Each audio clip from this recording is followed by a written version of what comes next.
വെള്ളിയും ഭാര്യ ലീലയും ആറളത്തെ കാട്ടാനക്കലിയുടെ ഒടുവിലത്തെ ഇരകൾ.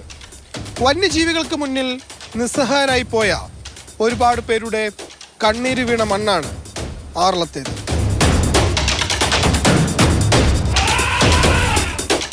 കശുവണ്ടി ശേഖരിച്ചു വരും വഴി വീട്ടിനോടടുത്ത് ഈ വഴിയിൽ വെച്ചാണ് ഇരുവരെയും കാട്ടാന ആക്രമിക്കുന്നത്. വഴിയിൽ നിന്നും കാട്ടാന ഇരുവർക്ക് മുന്നിലേക്ക് പാഞ്ഞെടുത്തു. ഭയന്നോടിയ രണ്ടുപേരെയും പിന്നാലെ എത്തി ചവിട്ടി കൊലപ്പെടുത്തുകയായിരുന്നു.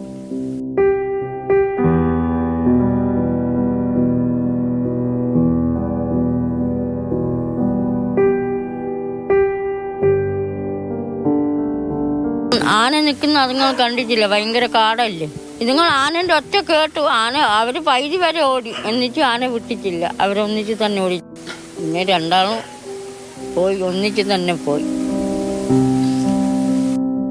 കാട്ടാനയെ തടയാൻ ഫെൻസിംഗ് അടക്കമുള്ള പ്രതിരോധ സംവിധാനങ്ങൾ ഉണ്ടെങ്കിലും ആറളത്ത് അതൊന്നും ഫലം കണ്ടിട്ടില്ല. ജീവൻ പണയപ്പെടുത്തിയാണ് ഓരോ മനുഷ്യരുടെയും ജീവിതം. ഓട്ടിച്ചാലൊന്നും പോവില്ല. അവര് പടക്ക വെട്ടിച്ച് അങ്ങ് കുറേ കാടുണ്ട്, മലക്കാട്, അവിടെ കൊണ്ടുവിടും.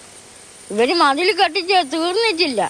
ഇവര് കറണ്ട് ഇട്ടിട്ടുണ്ട് പോലും. കറണ്ടിന്റെ മേലെ കൂടി അങ്ങനെ ആന വരുന്നെന്നാണ് ഞാൻ ചോദിക്കുന്നത്.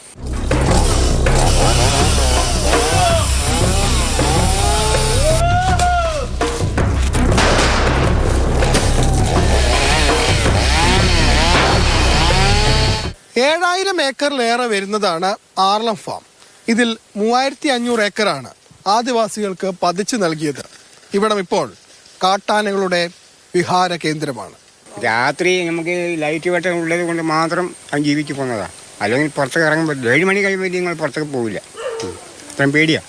ഞങ്ങൾ ഉള്ളത് കൊണ്ടാണ് ആന കൊണ്ട് വരാത്തത്. അല്ലെങ്കിൽ ഇവിടെ എല്ലാം വരും പകല്. കാട്ടാനയും കാട്ടുപന്നിയും കാട്ടുപോത്തും ജീവിതം തകർത്ത ഒരുപാട് മനുഷ്യരുടെ വാസസ്ഥലമായി മാറി ആറളം ഫാം.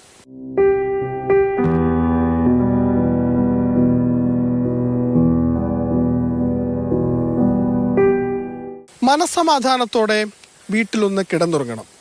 ഭീതിയില്ലാതെ വീട്ടുമുറ്റത്തേക്കൊന്നിറങ്ങണം. മരണഭയമില്ലാതെ ജീവിക്കണം. ഒരുപാട് പേരുടെ കണ്ണീര് കണ്ട ഒരു ജനതയുടെ അപേക്ഷയാണിത്. ആറളത്തു നിന്നും ഷാജു ഫെലിക്സ്, മാതൃഭൂമി ന്യൂസ്.